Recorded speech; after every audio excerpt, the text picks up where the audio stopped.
Makian dan busuk mulut itu daripada keji tabiat dan jahat. Tuan-tuan yang saya muliakan, persoalan tentang hati. Dia kata, Ustaz, dia tu mulut, memanglah mulut beret, tapi hati bagus. Dia tu memang mulut cabui, Ustaz, oi, tapi dia baik. Dia tu duk suruh kira dia lah, cakap tak berlapik, tapi dia bagus. Hati dia bagus. Tuan-tuan, persoalan hati Allah saja yang tahu. Tapi yang dinilai ialah akhlak. Yang orang duk tengok, yang orang duk perhati ialah akhlak. Akhlak tu mai daripada mana? Salah satunya mai daripada mulut. Kalau mulut dia selalu bercakap benda yang buruk, selalu duk maki, itu tandanya buruk tabiatnya dan jahat tabiatnya. Kita panggil akhlak yang buruk. Tak ada tuan-tuan nak kata dia baik Ustaz, mulut dia saja. Tak, jahat. Orang yang baik pada hati, baiklah pada mulut dia.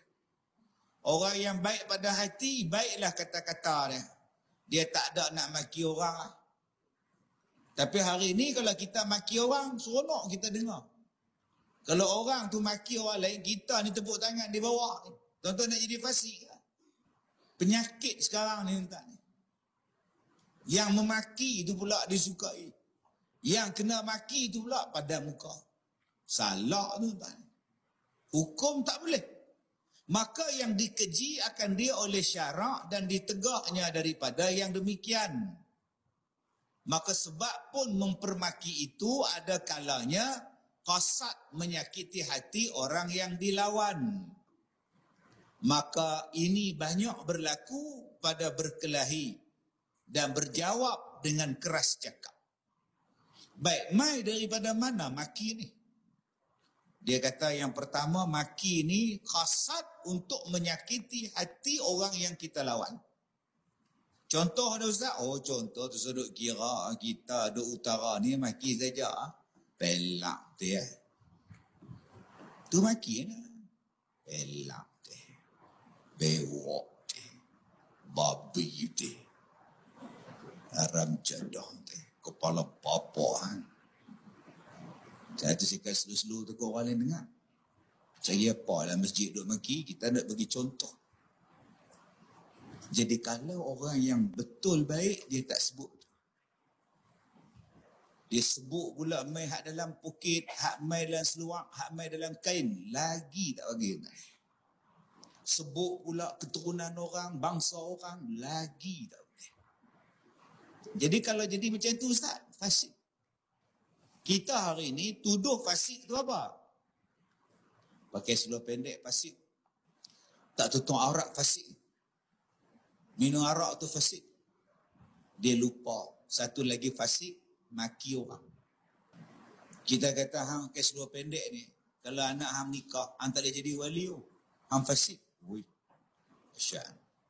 Hang tak sembahyang ni, hang fasik. Hang tak boleh jadi wali. Habis itu hang pula rajin maki orang, hang boleh jadi wali.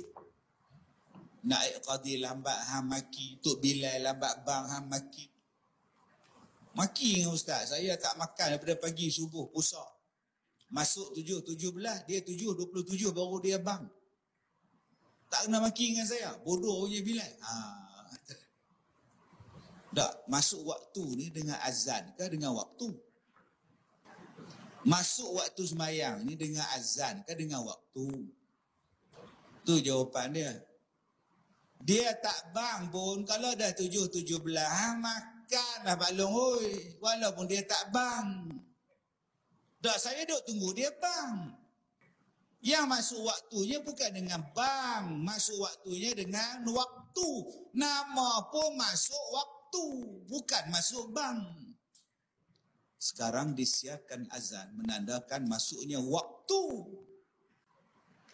Maknanya masuk waktu jam lah 8:43. Bang lah. Kalau dia tak bang Ustaz, hang sembahyang lah. Hang lepas. Nu mak ngah duduk di rumah ni. Mak ngah duduk tunggulah mereka bang isyak. 8.50 pun tak bang siapa. Mereka ni tak tahu. Itu mak ngah, tunggu mereka bang lah. Lepas tu siapa mak ngah tak semayang? Dah mereka tak bang yang nak semayang. Suruh mengaji tak mau. Duk main TikTok.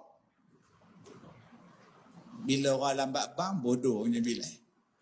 Salah tu. Sebab tu kita kena mengaji. Bila kita mengaji senang. Nabi kata bila nak semayang bang. Tuan-tuan hari ni kuliah kita habis pukul 9. Nak bang, nak semayang bang. Boleh. Mak ngah tadi pergi semayang 8.50. Habis-habis salam. Masjid bang isyak pukul 9. Ya Allah, tak masuk waktu lagi. Tak masuk pasal apa mak ngah. Oh, dah mereka baru bang. Itulah dia tuan-tuan. Jenis orang tak erti bahasa. Suruh mengaji tak mau. Suruh main kuliah tak mau. Ada saja alasan. Bila tak mau dia duduk maki orang. Baik, nombor 1. Dia kata puncanya sebab nak menyakiti hati orang yang dilawan. Ni kepala bapa hang, ni kepala bapa aku. Kalau hang berani, hang pijak kepala bapa aku. Ni cerita labu labi. Kita tak boleh sebut kepala bapa hang. Tak boleh. Jangan duk sebut benda dalam kain mak. Yang tu banyak orang sebut tu. Benda dalam kain mak kita pergi sebut. Tapi dia bagi kepiah Ustaz. Serban pun fasik.